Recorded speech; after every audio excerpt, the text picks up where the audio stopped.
Hello दोस्तों, मैं अपने चैनल ए एजुकेशन हब में आपका स्वागत करता हूं। दोस्तों, पिछले वीडियो में मैंने आपको सौरमंडल के बारे में पढ़ाया था। उसमें सारे ग्रहों के बारे में बताया था कि कौन कौन से ग्रह किस प्रकार से उनकी क्या क्या खूबियाँ हैं, कौन कौन सी ग्रह हैं। तो आज जो है हम पृथ्वी के बारे में चर्चा करेंगे, पृथ्वी की गति के बारे में चर्चा करेंगे कि पृथ्वी जो है किस प्रकार से जो है सूर्य के चारों ओर गति करती है और इसमें जो है किस प्रकार से देखिए दिन रात की घटना होती है। और ये भी देखेंगे कि जो एक साल में 365 दिन होते हैं वो किस कारण जो है 365 ही दिन क्यों होते हैं। तो इन सब विषयों पर हम चर्चा करेंगे। तो हम लोग आज पढ़ते हैं पृथ्वी की गतियाँ। तो देखिए पृथ्वी की जो पृथ्वी गति करती है वो दो प्रकार की गति करती है। एक को हम कहते हैं परिक्रमण और एक को कहते हैं परिभ्रमण। तो देखिए जिसको परिभ्रमण को हम घूर्णन गति भी कहते हैं। घूर्णन गति जैसे देखिए मान लो ये पृथ्वी है, ठीक है। पृथ्वी का अपने स्थान पर ही घूमना ही घूर्णन गति कहते हैं, ठीक है। ये आप यहाँ बात को ध्यान देना चाहिए। एग्जाम्पल के लिए जैसे हम एक लट्टू होता है, जब लट्टू को जो है नचाते हैं तो वो अपने अक्ष पर ही घूमता है, एक केंद्र पे ही जो है राउंड करता है, तो उसे हम जो है घूर्णन गति कहते हैं। देखिए एक जो पृथ्वी है एक राउंड पूरा करने में जो है 24 घंटे लेती है, ठीक है। एक राउंड पूरा करने में 24 घंटा लेती है। जो हमारे यहाँ दिन रात की अवधि होती है इसीलिए जो है उसको हम 24 घंटा मतलब 24 घंटा का करते हैं। 12 घंटे दिन होता है और 12 घंटे रात होती है। तो यहाँ पर ये बात समझने वाली है। उसके बाद इसको देखिए दयनीय गति भी कहते हैं। दिन रात की घटना घूर्णन गति के कारण ही होती है, तो इसके लिए हम जो है इसको हम दयनीय गति कहते हैं। यहाँ पर याद रखना, कभी घूर्णन गति और दयनीय गति में आप कन्फ्यूज मत होइएगा, इसको ही दयनीय गति कहते हैं, ठीक है। इससे रिलेटेड क्वेश्चन भी आता है। घूर्णन गति ना बोलकर अगर आपको दयनीय गति बोल देता है तो आपको मालूम होना चाहिए। उसके बाद हम आते हैं परिक्रमण गति। परिक्रमण माने जब ये पृथ्वी है, सूर्य के जो है ये सूर्य है, इसके चारों तरफ चक्कर लगाता है तो इसको हम परिक्रमण गति कहते हैं। मतलब सूर्य के चारों ओर चक्कर लगाने को ही हम परिक्रमण गति कहते हैं। आपको मालूम है परिक्रमण गति में मान लो हम मानते हैं ये सूर्य है, ठीक, और ये है पृथ्वी, ठीक है। पृथ्वी अपने अक्ष पे, आपको मैंने पिछले वीडियो में पढ़ाया भी था कि पृथ्वी अपने अक्ष पर 23.5 डिग्री जो है झुकी हुई है। 23.5 डिग्री झुकी हुई है। तो देखिए ये झुकी हुई है। कभी कभी क्वेश्चन होता है कि जो है पृथ्वी अपने अक्ष पर कितना झुका हुआ है, तो आपको मालूम होना चाहिए 23.5 डिग्री झुका हुआ है और वो अपने आधार तल से जो है ये 66 डिग्री का कोण बनाती है। इसको भी मालूम होना चाहिए। वो अपने आधार तल से 66 डिग्री का कोण बनाती है और अपने अक्ष पर 23.5 झुकी हुई है। तो ये जो पृथ्वी है सूर्य का चक्कर लगाती है। तो आपको मालूम होगा दीर्घवृत्ताकार पे जो है पृथ्वी जो है अपने पथ पर चक्कर लगाती है और ये जो एक चक्कर है वो पूरा करने में जो है उसको 365 दिन लगते हैं। 365 दिन डेज लगते हैं। 365 दिन और 6 घंटे लगते हैं, ठीक है। 6 घंटे लगते हैं। 365 दिन और 6 घंटे लगते हैं। तो देखिए 365 दिन कहाँ से, घूर्णन गति, दिन रात की घटना होती है। उसके बाद परिक्रमण पे आते हैं। सूर्य जब पृथ्वी जब सूर्य का एक चक्कर पूरा करती है तो उसके लिए 365 दिन और 6 घंटे लगते हैं। 365 दिन और 6 घंटे में ये 6 घंटों को काउंट करते हैं तो हर 4 साल में जो है 366 दिन का एक साल होता है। हर 3 साल बाद मतलब हर 4 साल में जो है 366 दिन का जो है एक वर्ष होता है। तो इसी 366 दिन को हम जो है लीपी वर्ष कहते हैं। यहाँ भी आपको ध्यान देना है, 366 दिन को ही हम लीपी वर्ष कहते हैं। हर 4 साल में जो है 365 दिन का तो होता ही है साल, लेकिन एक ईयर ऐसा आता है जिसमें जो है हर 4 साल बाद जिसमें जो है दिनों की संख्या 366 होती है, जिसे हम लीपी वर्ष कहते हैं। देखिए अब इसके बाद हम देखते हैं घूर्णन गति आप समझ गए होंगे, परिक्रमण गति आप समझ गए होंगे। उसके बाद हम आते हैं ऋतु परिवर्तन कि ऋतु परिवर्तन कैसे होता है। देखिए पृथ्वी जो है, पृथ्वी पर 4 ऋतुएं पाई जाती हैं और ये ऋतु परिवर्तन कैसे होता है जो है हमारे पृथ्वी पर। देखिए ऋतु परिवर्तन पृथ्वी पर भी होता है और मैंने पढ़ाया था कि मंगल ग्रह भी एक ऐसा ग्रह है जो 25 डिग्री वो भी अपने अक्ष पर झुका हुआ है और वहाँ भी जो है ऋतु परिवर्तन होता है।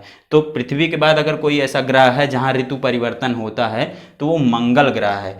मंगल ग्रह पे आपको मालूम होगा तमाम प्रकार के शोध चल रहे हैं और फिलहाल आज का टॉपिक है पृथ्वी, तो पृथ्वी के ही बारे में पढ़ेंगे। तो ऋतु परिवर्तन, कभी कभी क्वेश्चन आता है ऋतु परिवर्तन की घटना क्यों होती है, मतलब कैसे होती है। देखिए, पृथ्वी का अपने अक्ष पर झुका हुआ, पृथ्वी का अपने अक्ष पर झुका हुआ और झुकने के कारण परिक्रमण गति के कारण, मतलब झुका हुआ और परिक्रमण गति के कारण जो है ऋतु परिवर्तन होता है। ठीक है, यहाँ पर ये ध्यान देना। तो दोस्तों, पृथ्वी का अपने अक्ष पर झुका हुआ और परिक्रमण गति के कारण जो है ऋतु परिवर्तन होता है, मैंने आपको ऐसा बताया। उसके बाद हम देखेंगे कुछ तिथियां होती हैं, कुछ डेट तो होते हैं, हमको उसको याद होना चाहिए कि कब जो है किस दिन जो है साल में कौन सा दिन बड़ा होता है, कौन सा दिन छोटा होता है, कौन सा रात बड़ी होती है, कौन सी रात छोटी होती है, ये भी जो है इसी के अंतर्गत आता है। तो हम देखेंगे, कुछ तिथियों पर चर्चा करते हैं। तो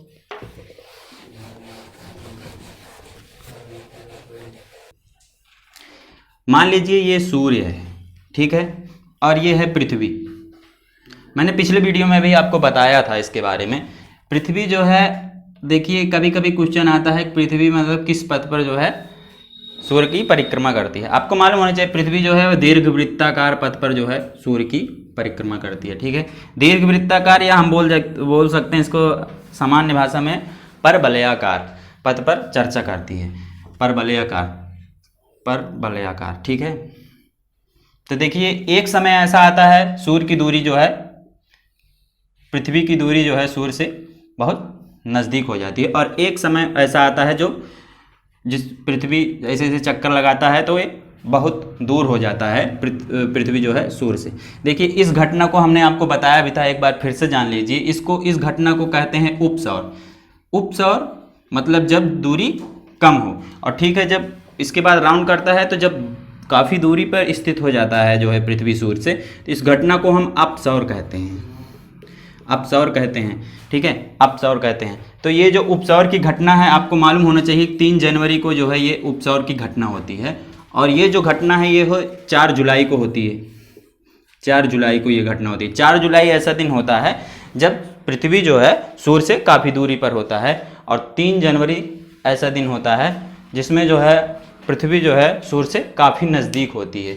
देखिए, पृथ्वी जो है सूर्य से काफ़ी नज़दीक होती है। उपसौर, कभी कभी हम उपसौर और अपसौर में कंफ्यूज हो जाते हैं कि इसको उपसौर में ज़्यादा, पृथ्वी जो है ज़्यादा दूर रहता है, या उपसौर में।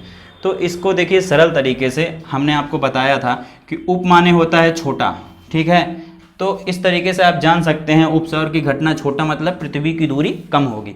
अप माने ऊपर, एक प्रकार से इसको अपने भाषा में समझ सकते हैं कि मतलब बड़ा ही होता होगा। तो अपसौर की घटना जो है जिस दिन जो है पृथ्वी ज़्यादा दूरी पर स्थित हो उसमें अपसौर कहते हैं। और ये घटना 4 जुलाई की होती है, 3 जुलाई, 3 से बड़ा 4 है, तो ये भी ध्यान देना, 3 से बड़ा 4 है, तो अपसौर की घटना 4 जुलाई की होगी। और उसके बाद उपसौर में जो है 3 छोटा है 4 से, तो ये 3 जनवरी को होगी। ये घटना आप याद रखेंगे। और देखिए, इसमें एक एवरेज दूरी होती है, एवरेज, जिसको औसत दूरी कहते हैं। देखिए, औसत दूरी जो मानी गई है पृथ्वी से सूर्य की, इसको आप ध्यान दीजिएगा। इसमें होता है 14,97,95,900 किलोमीटर जो है पृथ्वी का जो है सूर्य से दूरी माना गया। 14,97,95,900 किलोमीटर जो है इसकी जो है दूरी औसत दूरी होती है, या इसको हम ऐसे भी कह सकते हैं सामान्य भाषा में 14.98 करोड़ किलोमीटर जो है इसकी औसत दूरी होती है। और उसके बाद देखिए, इसमें जो है इसका जो है ये उपसौर मतलब जब काफ़ी नज़दीक होती है तो इस समय जो है जो दूरी होती है 14.70 करोड़ किलोमीटर। ये सब मैं पिछले वीडियो में आपको पढ़ा दिया था। उसके बाद हम देखेंगे कुछ चीज़ें और हैं दोस्तों। देखिए, हम देखते हैं पृथ्वी, मान लीजिए ये पृथ्वी है, ठीक है, ये पृथ्वी है,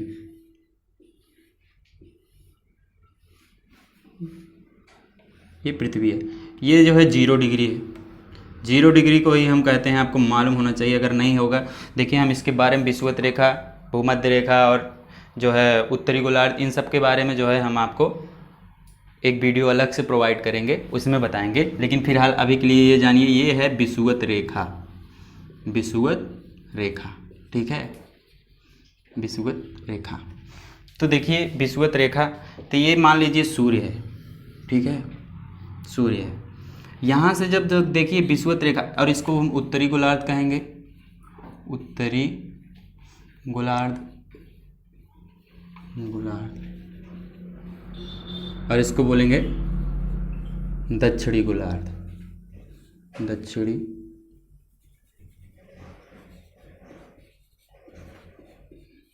दक्षिणी गोलार्ध। ठीक है, देखिए जब सूर्य की जो किरण है सीधे जाएगी तो ये है उत्तरी गोलार्ध, ये है विषुवत रेखा 0 डिग्री, और ये है दक्षिणी गोलार्ध। और आपको तो मालूम होगा कि पृथ्वी अपने अक्ष पर जो है 23.5 डिग्री झुकी है। जब इसका किरण जो है विषुवत रेखा पर जाता है सीधे, तो साल भर में एक ऐसी घटना आती है जिस दिन जो है दिन और रात बराबर होते हैं, और ये घटना घटती है 21 मार्च और 23 सितंबर। 21 मार्च और 23 सितंबर साल के 2 दिन ऐसे होते हैं जिस दिन जो है दिन और रात की घटना जो है बराबर होती है, क्योंकि जो सूर्य का जो है प्रकाश है वो एक सरल रेखा या सीधे जो है विषुवत रेखा, जब भूमध्य रेखा भी कहते हैं, पृथ्वी के बीच का भाग जिसको बोलते हैं, इस पे पड़ता है। तो जो है उस दिन जो है दिन और रात का जो है दिन और रात बराबर होते हैं। ठीक है, उसके बाद जब देखिए सूर्य का जो प्रकाश है ऐसे जाएगा, उत्तरी गोलार्ध पे कहेंगे, उत्तरी गोलार्ध पे पड़ेगा, और एक प्रकाश यहाँ से आएगा दक्षिणी गोलार्ध। जब 23.5 डिग्री पर जो है सूर्य का प्रकाश जो है उत्तरी गोलार्ध पे पड़ता है, तो उस दिन जो है आपको जो है दिन बड़ा होगा और रात छोटा होता है, ये भी आपको मालूम होना चाहिए।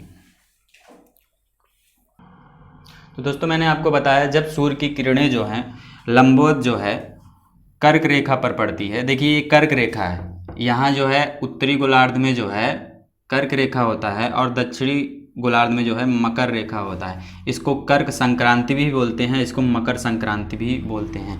देखिए जब सूर्य की लंबवत किरणें उत्तरी गोलार्ध में स्थित कर्क रेखा पर पड़ती है, तो उस दिन जो है जो दिन है वो सबसे बड़ा होता है और रात सबसे छोटी होती है। तो ये घटना जो है 21 जून को घटती है। ठीक है, 21 जून को घटती है। और उसके बाद जब सूर्य की लंबवत किरणें दक्षिणी गोलार्ध पर स्थित, दक्षिणी गोलार्ध में 23.5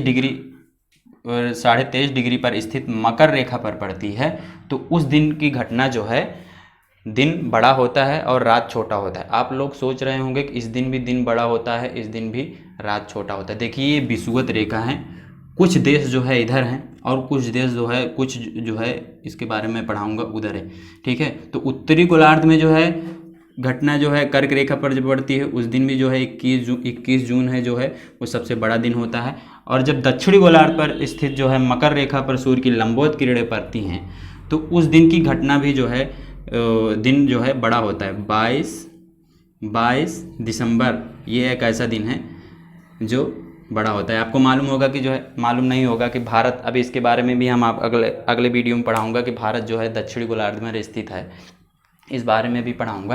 तो फिलहाल आज के लिए आप इतना ही जानकारी रखिए कि कर्क रेखा पर जब जो है सूर्य की लंबवत किरणें पड़ेंगी तो उस 21 जून ऐसा कर्क रेखा पर 21 जून जो है उस दिन जो है दिन बड़ा होता है। उसके बाद जब दक्षिणी गोलार्ध पर पड़ेंगी तो 22 दिसंबर एक ऐसा डे होता है जिस दिन जो है दिन बड़ा होता है। ठीक इसी का उल्टा होता है जब जो है दिन छोटा होता है और रात जो है बड़ी होने लगती है। जब जो है अगर हमारा वीडियो अच्छा लगे तो जो है इसको लाइक करिए और कमेंट भी करिए। देखिए अगर जो टॉपिक आपको नहीं आता है आप कमेंट बॉक्स में अगर कमेंट करेंगे तो हम उस पर अपना वीडियो अच्छे ढंग से आपको प्रोवाइड कर सकते हैं। धन्यवाद।